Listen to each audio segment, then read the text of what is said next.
राम पांडे जी, किस तरीके से आप इस बजट को देखते हैं? जो प्रतिक्रियाएं सामने आ रही हैं, अभी आपने सुना नायब सिंह सैनी ने भी क्या कहा, मनदीप त्रिपाठी ने भी क्या कहा, अखिलेश यादव ने क्या कहा, वो भी आपने सुना। आपकी नजर में ये बजट किस तरीके का बजट? देखिए, बजट पेश करना कोई बड़ी बात नहीं है, बड़ा आसान काम है।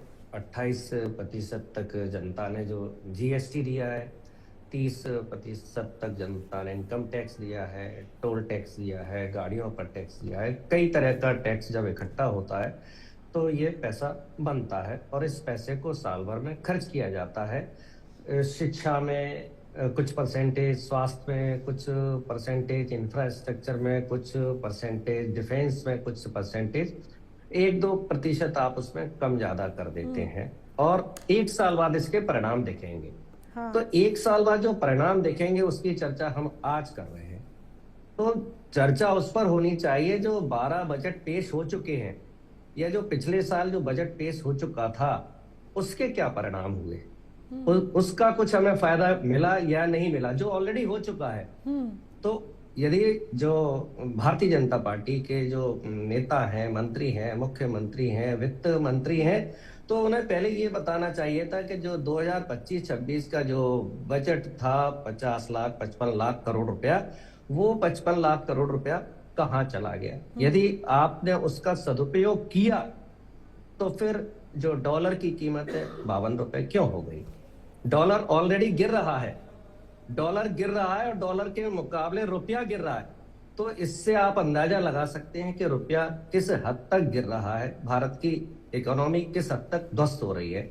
अब जो भी हम चर्चाएं कर रहे हैं तो किस आधार पर कर रहे हैं कि एफडीआई आएगा, लेकिन एफडीआई तो लगातार कम होता जा रहा है। फिर हम क्या कह रहे हैं कि हम आत्मनिर्भर बनेंगे, तो मेक इन इंडिया का नारा तो 10 साल पहले लगा दिया गया था। तो 10 साल मैं समझता हूं पर्याप्त है, लेकिन भारतीय जनता पार्टी की नीतियों के कारण हमारे देश के जो व्यापारी हैं, जो हमारे देश को विकसित भारत बना सकते हैं, वो तो देश छोड़कर जा रहे हैं। कम से कम 5000 व्यापारी प्रतिदिन अपना पासपोर्ट सरेंडर कर रहे हैं। तो देश के विकास के लिए, देश की समृद्धि के लिए हमें जनता का विश्वास जीतना पड़ता है। अब हम कह रहे हैं मैन्युफैक्चरिंग जो सेक्टर था उसको तो आपने ध्वस्त कर दिया। भाई किससे पूछा था? क्या व्यापारियों से पूछा था आपने नोटबंदी लाने के पहले? नोटबंदी के कारण जो हमारा एमएसएमई सेक्टर है वो ध्वस्त हो चुका है। फिर क्या आपने व्यापारियों से पूछा था कि आप 28% जीएसटी लगा रहे? विपक्ष ने कितना कहा था कि 28 मत कीजिए, 12, 15, 18 कर लीजिए, जो कि सरकार की नींद 5-6 साल बाद खुली। मतलब 5-6 साल तक आपने बजट को बेकार कर दिया। हमारे व्यापारी परेशान होते रहे, उसमें 500 अमेंडमेंट्स हुए जीएसटी के अंदर। तो आपकी जो नीतियां हैं, व्यापारियों को भरोसा नहीं है। कब नोट बंद कर देंगे, कब 1000 का नोट बंद कर देंगे, 2000 का चालू कर देंगे, 2000 का बंद करके 500 का चालू कर देंगे। तो जो भारतीय जनता पार्टी की जो सरकार है उसने विश्वास खो दिया है। देखिए, आज हम बजट पर चर्चा कर रहे हैं, अच्छी बात है। कल से क्या चर्चा होगी? बंगाल में प्रधानमंत्री जाएंगे भाषण देने के लिए, 364 दिन हिंदू मुसलमान चलेगा। तो देश के डेवलपमेंट पर केवल एक दिन बात करने से देश का विकास थोड़ी होगा। यदि हम यही चर्चा 365 दिन करेंगे तब विकास होगा। बाकी 366 दिन तो हमारी चर्चा भारतीय जनता पार्टी की नीतियों के कारण केवल हिंदू मुसलमान पर टिकी रहती है। तो परिणाम दिखने चाहिए। प्रति व्यक्ति आय में हम 140वें नंबर। तो जो परिणाम की आप बात कर रहे हैं, चौथी बड़ी अर्थव्यवस्था होना, जीडीपी ग्रोथ 7.4% का सामने आना, क्या ये सब विकास नहीं है? देखिए, चौथी अर्थव्यवस्था के परिणाम दिखने चाहिए ना। चौथी अर्थव्यवस्था हम क्यों हैं? क्योंकि हमारी आबादी 150 करोड़ है, जापान की आबादी 12 करोड़ है। मतलब 12 करोड़ की जो अर्थव्यवस्था है वो 150 करोड़ लोगों की है। भाई समृद्धि देखी जाती है प्रति व्यक्ति आय से, उसमें तो हम 140वें नंबर पर है।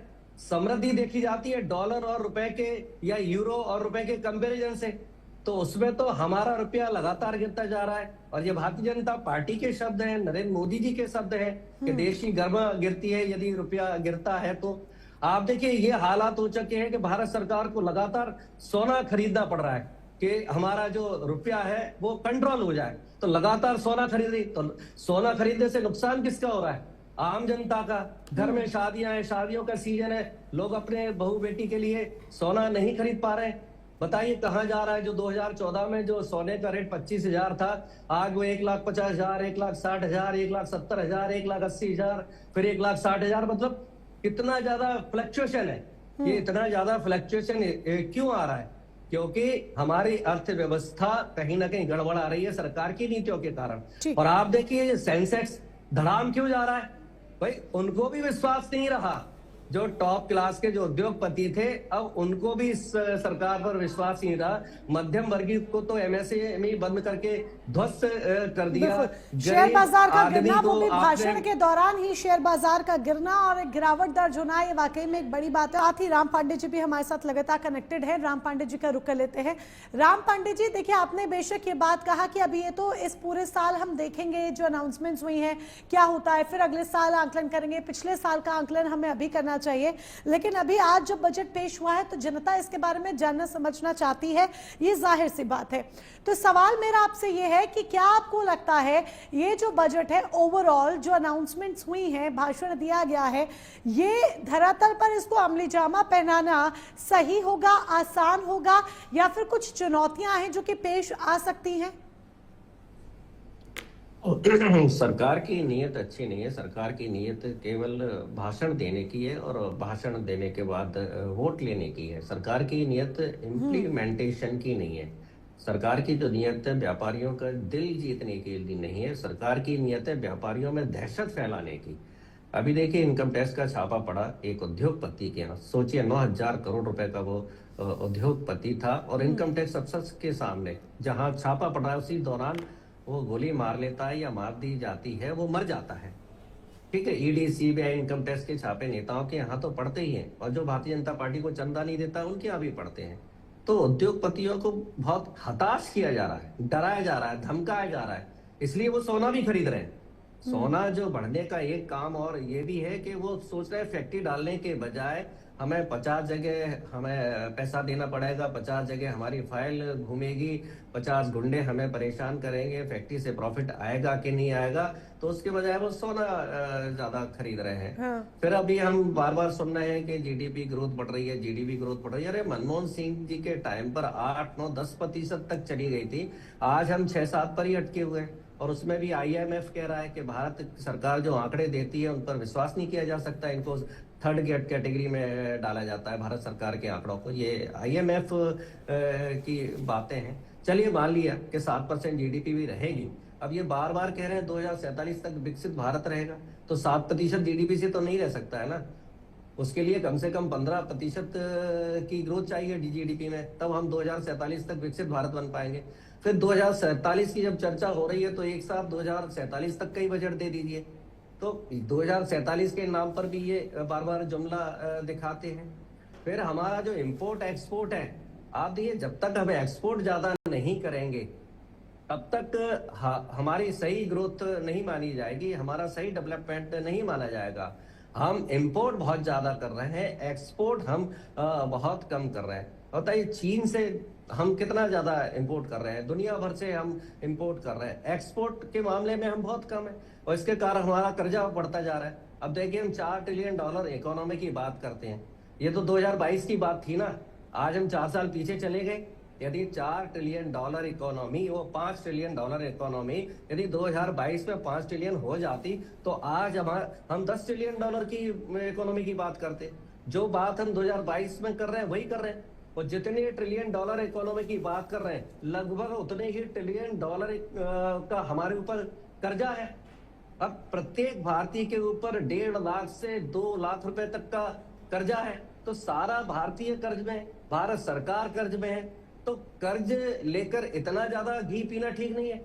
और एक उसका एक रेशो होता है, 65-67% तक आप अपने जो टोटल जीडीपी है उसका कर्ज ले सकते हैं, लेकिन अभी तो 84% से ऊपर जा रहा है। 84% से ऊपर जा रहा है, मतलब आप दिवालियेपन की तरफ जा रहा है। एक डेडलाइन बना दी गई है कि 67% से ज्यादा आपको कर्जा नहीं लेना चाहिए, तो आप 84% से ज्यादा कर्ज ले रहे हैं।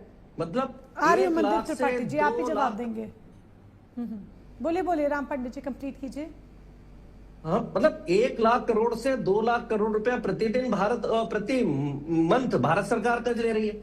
हम अपने मध्य प्रदेश के राज्यों को देख लीजिए, राज्यों का जितना बजट है उससे ज्यादा राज्यों पर कर्ज है। ठीक। 2014 में 55 लाख करोड़ कर्जा था, वो आज 250-300 लाख करोड़ रुपए कर्जा हो गया। मतलब किस स्पीड से आप कर, और परिणाम दिख नहीं रहे। चलिए स्मार्ट सिटी बन जाती 100, तो हम मान के चलो ठीक है 100 स्मार्ट सिटी बन चुकी है, 100 बुलेट ट्रेन चल रही होती तो हम मान लेते चलो कर्ज लेना ठीक रहा, या हमारी प्रति व्यक्ति आय पर हम पहले नंबर पर आ जाते, या डॉलर या रुपया बराबर हो जाता, तो हम इस कर्ज को सार्थक मान लेते। लेकिन इस कर्ज का कोई फायदा तो हो नहीं रहा है ना। ठीक है। अब आप कहते हैं इंफ्रास्ट्रक्चर, पुल टूट जाते हैं, सड़क टूट जाते हैं, हर बारिश में आपको सड़कें बनाना पड़ती है, हर बारिश में आपको पुल बनाना पड़ते हैं, सारा जो इंफ्रास्ट्रक्चर में जो पैसा लगता है वो बारिश में सारा ध्वस्त हो जाता है, तो उसके परिणाम नहीं आ रहे हैं। राम पांडे जी, आप ही की बात पर कुछ रिवर्ट देना चाह रहे हैं, फटाफट से उनकी बात सुन लेते हैं। जी राम पांडे जी। देखिए, कभी कोई क्रिटिसाइज करता है तो उसकी बात पर ध्यान दोगे तो सुधर जाते। यदि दुनिया ने कहा कि भारत डेड इकोनॉमी है, या राहुल गांधी जी ने कहा है, तो आपको सुधारने का प्रयास करना चाहिए, ना कि विपक्ष को गाली देने का। आपने कहा 12 लाख हमने इनकम टैक्स का जो स्लैब था वो कर दिया, 12 लाख किया, तो फिर आपने ओल्ड स्लैब क्यों चालू रखा? आपने क्यों कहा जनता से कि आप ओल्ड चूज कर लीजिए या न्यू चूज कर लीजिए? क्योंकि आप धोखा दे रहे थे। न्यू वाले में आपने कई सारे प्रतिबंध लगा दिए थे, जबकि टैक्स वहां 4-5 लाख से शुरू हो जाता है, इतने पर इतना, इतने पर इतना, 12 लाख पर भी आज 10 से 20% तक टैक्स है। आपने कई इफ्स एंड बट्स उसमें लगा दी। फिर आपने कहा एक्सपोर्ट ज्यादा हो गया। अरे एक्सपोर्ट ज्यादा नहीं हुआ, उस समय जो डॉलर था वो 56 का था, 92 का हुआ। जब 92 का हो जाएगा तो इसलिए आपको लग रहा है कि हमारा एक्सपोर्ट ज्यादा हो गया। आप इंपोर्ट और एक्सपोर्ट दोनों का अंतर देखिए, उस अंतर में जमीन आसमान का अंतर है।